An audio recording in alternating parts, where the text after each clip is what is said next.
안녕하세요. 대전 강남한의원 우소영 원장입니다. 오늘은 입냄새, 구취 얘기를 해보겠습니다.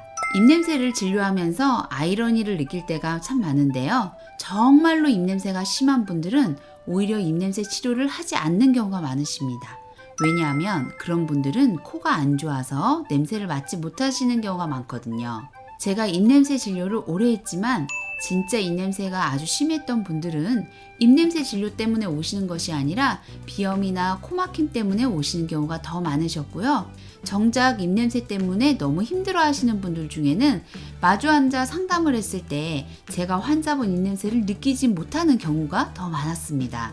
사실 우리 모두에게는 입냄새가 있죠.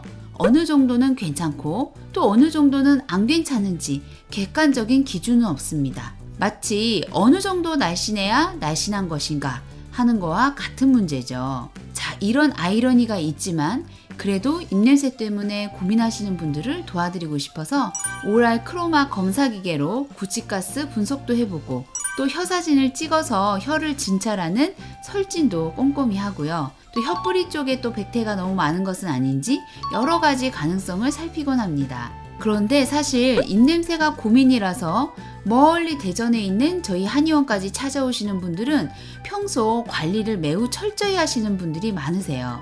입냄새 관리의 기본이라고 하면 비염 등 코질환, 또 치주염 같은 치과질환, 또 위장이 나쁠 때 속에서 가스가 올라오는 경우, 또 편도결석증은 거의 이제 모두 다 알고 계시고 잘 관리해 오신 경우가 대부분입니다. 그런데도 계속 낫지 않는 경우, 그래서 멀리 있는 저한테까지 찾아오시는 경우는 의외로 심장의 열과 허열 때문에 구강 건조증이 생기고 그로 인해 입마름이 심해지고 또 그래서 구취증이 생기는 경우가 참 많았습니다. 심장의 열은 혀에도 잘 나타나는데요. 혀를 쭉 내밀어 보았을 때 혀끝이 유독 붉고 울퉁불퉁하기도 하고요. 혀 앞쪽이 움푹 패이거나 그곳이 갈라져 있기도 합니다. 증상으로는 가슴이 쉽게 두근거리고 빨리 뛰는 느낌이 있고요. 이유 없이 불안하고 깊은 잠을 못 주무시게 되고요. 입이 마르고 또 물을 마셔도 입마름이 사라지지 않게 됩니다. 이렇게 되면 입마름이 점점 심해지면서 혀에 거품침이 보이기도 하고요. 백태도 두꺼워지게 되고요. 그러면서 입냄새가 더 나는 거죠. 자, 이렇게 심장의 열 때문에 입냄새가 날 수 있다. 이거 알려드렸고요.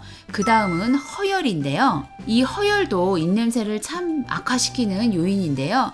허열이라는 거는 음혈이나 진액이 부족해져서 상대적으로 열이 많아져서 생기는 열인데요. 그러니까 몸에 진짜 열이 많아서 열이 많은 것이 아니고 허에서 나는 열, 이렇게 보시면 됩니다. 허열이 있으면 특히 오후에 얼굴로 열이 많이 오르시거나 상체 쪽으로 덮거나 손바닥, 발바닥, 등 같은 곳이 화끈거리면서 열이 나기도 합니다. 이런 경우 혀를 보면은 혀를 반으로 나눴을 때 혀 뿌리 쪽은 백태가 두꺼운 경우가 많고요. 그에 비해 혀 앞부분은 백태가 없어지고 혀 전체가 좀 붉어지는 경향을 보입니다. 허열이 있으면 심장에 열이 있을 때와 마찬가지로 입안이 건조해지게 되고요.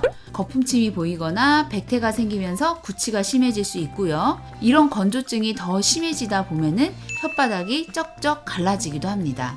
오늘은 제가 입냄새 원인 중에 심장의 열과 허열에 대해서 말씀드렸는데요. 치과질환, 위장질환, 편도결석 이런 원인들 뿐만 아니라 생각지도 못하게 심장에 열이 있을 때와 허열이 올라올 때 입냄새가 더 심해질 수 있다는 것을 한번 알아두셨으면 좋겠습니다.